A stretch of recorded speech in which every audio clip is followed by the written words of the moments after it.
Inquests reopened on the 21 killed in the 1974 Birmingham pub bombings. The coroner's scathing over police inaction over 2 ignored warnings. The families now hope for justice. Today is the most seismic day for all of us. Also tonight, Boris Johnson insists it's a post-referendum plan to reduce immigration, not a pitch for power. A judge calls for a review of driving licences for the elderly after an 80-year-old seriously injures 8 children. And an elephant confronts the Terminator, Arnie's close encounter on safari.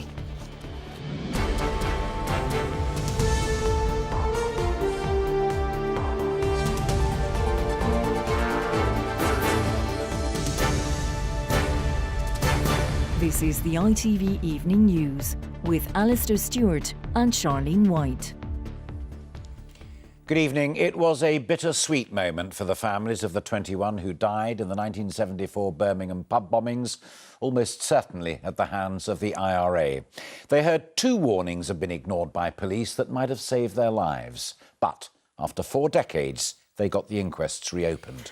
Today, West Midlands Chief Constable repeated that his force's investigation of the atrocity and the framing of 6 innocent men was the most serious failing in its history.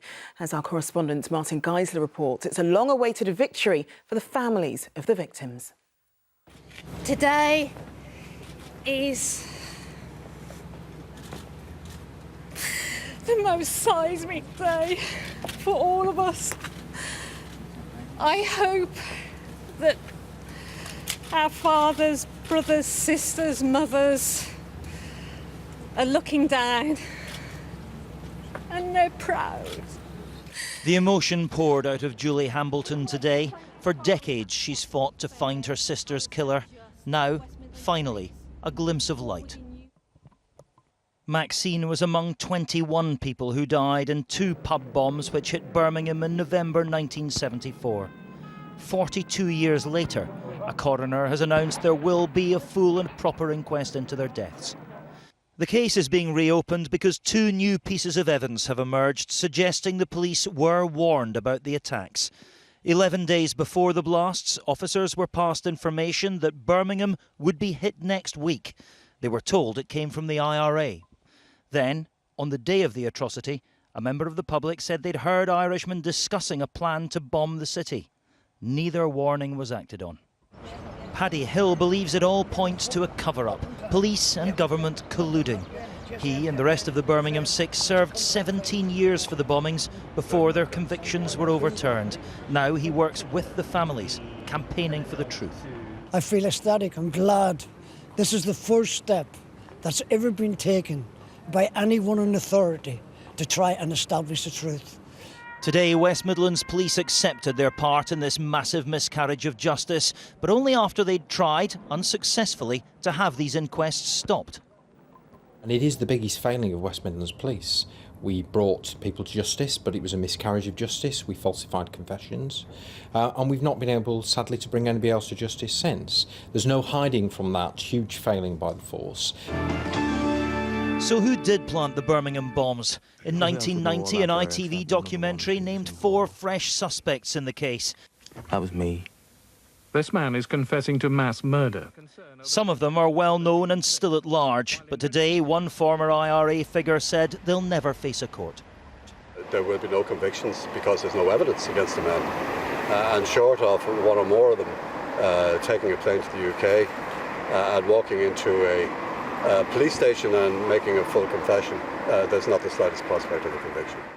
But Julie Hambleton insists she won't rest until the bombers are brought to justice. Today she believes may be the first small step down that road.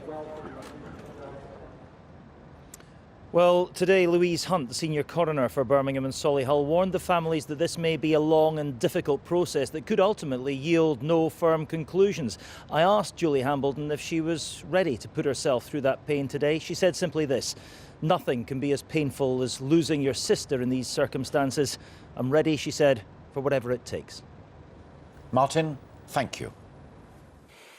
An Australian points-based system would allow the UK to take back control of immigration. That's what Boris Johnson claimed today. Under the plans, anyone wanting to live here would have to be able to speak English and have the right qualifications to get a job. But that could only happen if Britain votes to leave the EU. The Remain side said it wouldn't work and it would damage the economy. Here's our political correspondent, Carl Dinnan.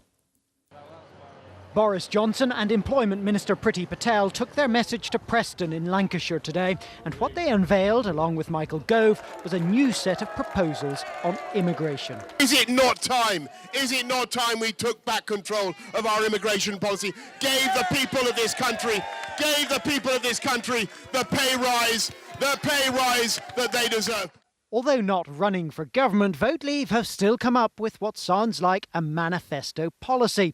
They want an Australian-style points-based immigration system where admission would follow a skills assessment. Although EU citizens already in the UK would see no change and Irish citizens would continue to have free movement. The government says that would break the rules of the single market and cut off our access. And yet more international economists agree it would harm the economy. Today you have the fantasy politics of the Leave campaign with damaging and unworkable policies that would cost jobs. And you have the wake-up call from the highly respected OECD talking about the grim economic future for Britain if we leave the EU. Earlier, Boris Johnson had visited the company making Olympic uniforms for Team GB. Yeah, well, we can't talk about another big stitch up. Yet even here, the boss told me there were the kind of EU workers Vote Leave seemed to want to keep out. Are many of those workers from the EU what you might call unskilled? They are. I mean, yeah, it's not a term I particularly like because their commitment and work ethic is in fact a skill. But yes, it is a manual labour environment in the warehouse. And even if Britain does vote out, how does Boris Johnson think his proposal will become government policy? We think it's very sensible. You have an Australian-style points-based system. David Cameron has shown no appetite for this at all. Of course not, because at the moment... So you're going to have to either persuade him or depose him? At the moment, but of course not, because at the moment we're stuck in the European Union. It's not possible to do this at the moment. But post-Brexit, post-June the 23rd, that option will be on the table. But that may be as far as it goes, unless Britain leaves not only the European Union, but also the single market. It may seem odd for Vote Leave to be pitching policies like some kind of opposition, but this one today has got everyone talking about immigration, and in this debate, that is their strongest card. Carl Dinnan, ITV News, Preston. So how would and could Vote Leave's plan work in practice? Well, our national editor Allegra Stratton looks at what effect it might have on the UK's borders, on our workforce and on Britain's working abroad. Right now, people across the EU have the automatic right to travel to the UK. Today, Vote Leave told us how they'd change all that. So how would it change our workforce? Only skilled migrants suitable for job vacancies who speak English would be admitted. But this would still see migration from inside and outside the EU, just of migrants fitting the new criteria. Because Australia's system was intended to boost its population, many think it's the wrong model. The problem with the points-based system in Australia is just that it's too complex. It doesn't cover all aspects of work migration. Now, it's far easier to actually just have one system of work permits that covers all people that want to come to the UK to work, if the UK votes to leave the European Union. And if you've got the skills that the economy needs, or you're a highly skilled worker, then you can get your visa. If you don't meet the threshold, then the visa wouldn't be available for you. Part of the UK is directly connected to the EU, the border between Northern and Southern Ireland. Vote Leave say they wouldn't introduce any border controls, but how exposed is the UK-Irish border? Today, the MEP for Dublin told us he doesn't see how it would work. If the UK is not in the European Union and it has its own rules when it comes to those who can come and go from the United Kingdom, the reality is that has some impact on us, where we're in the European Union because of the border. It's an invisible border. What restrictions would be put on people who arrive in Dublin, arrive in parts of the Republic of Ireland, travel into Northern Ireland and into other parts of Britain then? How would that work in effect? Vote Leave has also said EU workers already in the UK could stay here. It's just future migrants that would be affected. But what about Brits abroad? Some 1.2 million Britons currently live elsewhere in the EU, most of them in Spain, Ireland and France. With a tougher UK system, a future United Kingdom government would have to strike bilateral agreements to ensure other EU nations don't retaliate. A new immigration system if the UK votes to leave Europe. Not necessarily a big cut, but a bid for more control over immigration. Allegra Stratton, ITV News. And our political editor, Robert Peston, is live now in Westminster. Robert, both Boris Johnson and Michael Gove deny that this is an alternative vision of government. Do you believe them? Well, yes and no. They were widely seen to be losing the economic argument, and so they had to get on to precise policies to shore up support. They've announced two eye-catching ones, eliminating VAT on energy and introducing these new restrictions on immigration. Now, the problem is that does sound, as Carl said, like the manifesto promises of an opposition party. And of course, they can only get them implemented not only if they win the Brexit vote, but if the rest of the cabinet and the Prime Minister agree. Now, the Prime Minister and the Remain side said they disagree. He said they disagree with the immigration policy. So Boris Johnson and Michael Gove's promises are only credible if they're prepared to unseat the Prime Minister. Now, they both say they want the Prime Minister to remain in his job. But let's be clear, there are many of their supporters who are unhappy with the Prime Minister. One of them said to me today, look, the Prime Minister is on warning. He keeps making these apocalyptic claims about what would happen to us if we leave. We think that's outrageous, given that before he announced the referendum, he said we could do perfectly well outside. So if he doesn't behave, well, then in those circumstances, we might have to try and get rid of him. Robert, thank you. One of Britain's worst paedophiles is facing multiple life sentences for a string of serious sexual offences against children in Malaysia. Richard Huckle, who's originally from Kent, abused children aged between 6 months and 12 years old in Kuala Lumpur. The Old Bailey heard that he posed as a respectable English teacher to prey on vulnerable youngsters. He has admitted 91 offences against 23 children, but it is thought the real number of victims is much higher. Donald Trump will visit Britain the day after the EU referendum vote. It was confirmed today. The controversial Republican presidential candidate is due to open his new golf course at Ayrshire in Scotland. Well, let's get more from our Washington correspondent, Robert Moore. Now, Robert, every visit Trump makes is a media circus. Is there a chance that this one will be any different?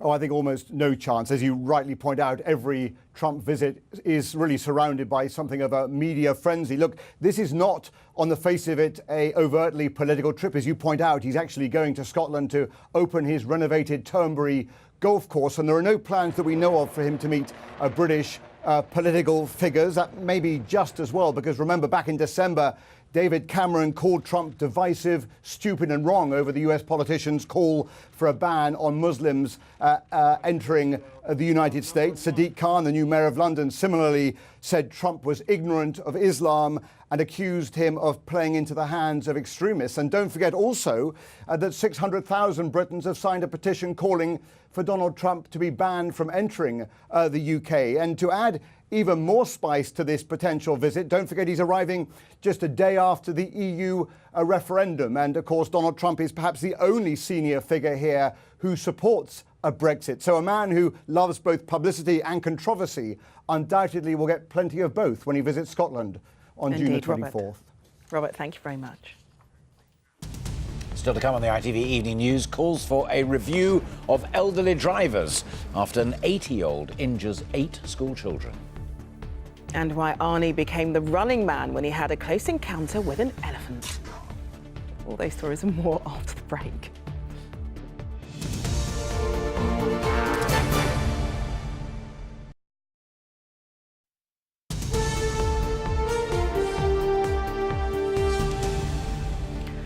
Welcome back. A judge today called for an urgent government review of elderly drivers after hearing how an 80-year-old motorist ploughed into 8 schoolgirls.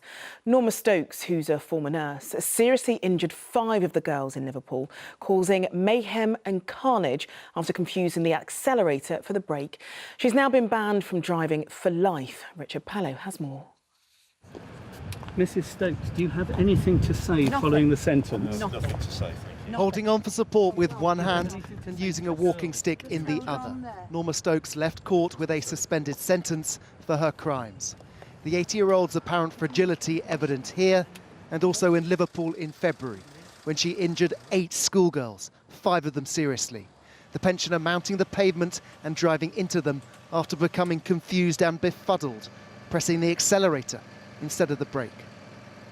The Judge David Aubrey remarked that this case illustrates the need for the government to urgently review, if it is not doing so already, the manner in which the elderly can or cannot continue to be driving or hold a driving licence. One can only speculate as to whether before this happened, Norma Stokes had indications that she ignored that perhaps suggested her reactions, her capability for driving were impaired. Such concerns are not isolated. Last October, a pensioner went the wrong way up the M1, killing himself and one other.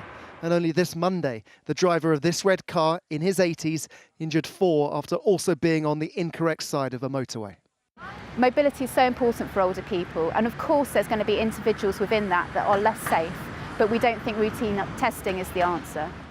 Mrs Stokes has been banned from driving for life. Tonight, the Department of Transport told ITV News that they are looking into this case, but for now it is still up to the elderly themselves to decide when they should stop. Richard Palo, ITV News. French investigators say they have detected a signal from one of the flight recorders on the Egypt airplane which plunged into the Mediterranean 2 weeks ago. It is hoped the black boxes will provide answers on why the plane went down en route from Paris to Cairo, killing all 66 people on board. Thousands of jobs have been secured at the Tata Steel plant in Scunthorpe after the sale of the long products business was completed today. A flag-raising ceremony took place earlier where the renamed British Steel logo was unveiled. And Prince Philip's attended his first official engagement since he missed the Battle of Jutland Memorial on medical grounds over the weekend. The Duke, who celebrates his 95th birthday next week, joined the Queen for a private audience with Germany's president. World Cup legend Pele has told ITV News that teenage England star Marcus Rashford should play without fear. The 18-year-old, who only made his first debut in February, was selected yesterday for England's final 23-man squad for Euro 2016. Pele's words of advice were echoed today by teammate and captain Wayne Rooney, who knows a thing or two about being a young star, as our sports correspondent Ian Payne reports.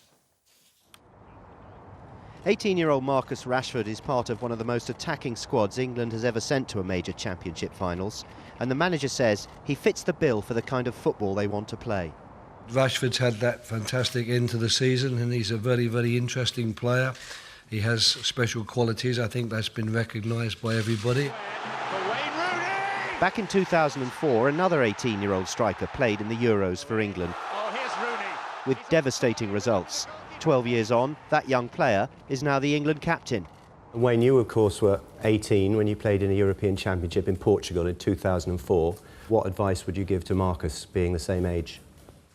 For me, he doesn't need much advice. Let him play. And I think as a young lad, that's how you can see the best out of him. Sure, in the future you can work on more advice, more instructions, but with some players, you just let them play, and I think he fits that category. Might come for Marcus Rashford!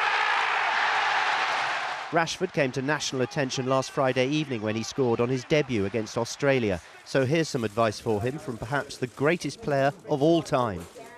I think he has to be confident and trust himself, because today it doesn't matter the age. The important if you be well prepared for the game. That's never have afraid, never. Marcus Rashford may not have the same impact as Rooney had, but his promise is tantalising. Ian Payne, ITV News, at the England training camp. Tennis, Andy Murray's through to the semi-finals of the French Open after beating home favourite Richard Gasquet.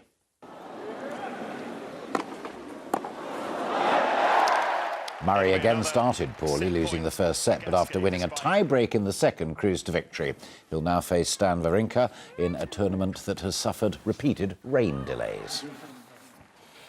And finally tonight, he famously saw off the Predator on the silver screen, but in real life, it turns out Arnold Schwarzenegger was no match for an elephant in South Africa. The animal charged at a jeep carrying Arnie as he visited a safari park in Johannesburg. Our Africa correspondent John Ray on Tusks versus the Terminator. No special effects, nothing computer generated, just a nervous movie star. He smells his... And a couple of tons of real-life, unhappy elephant. What follows is unscripted, but as it turns out, accurate. No, he's going to charge us. He's going to charge us, says Arnie, who knows the actor's maxim, never work with children or animals, especially this size.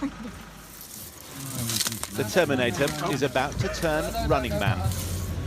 In a car chase Hollywood would dream of. Oh, I couldn't have written this encounter better if it was for a movie. Some of us had to change our pants, he tweeted. I'm absolutely in awe of these beautiful animals, and I wish people would stop killing them for their ivory. Arnie, a keen conservationist, was in South Africa to promote a sports festival that bears his name. The elephant was an unexpected extra. He was so excited, and everyone was just bubbling about this whole event and everything, and he was showing and sharing showing the video clip to everyone. You can truly see in his comments that he made that he's got a passion, he's got a love for the animals. Still, this kind of close encounter might make lesser men think twice before returning to Africa. But Arnie has, of course, assured his friends tonight, I'll be back. Oh, John Ray, ITV News. And that is it for now. Raggy Omar will be here with news at 10. But from all of us here on the team, have a good evening. Goodbye. Bye-bye. Bye-bye.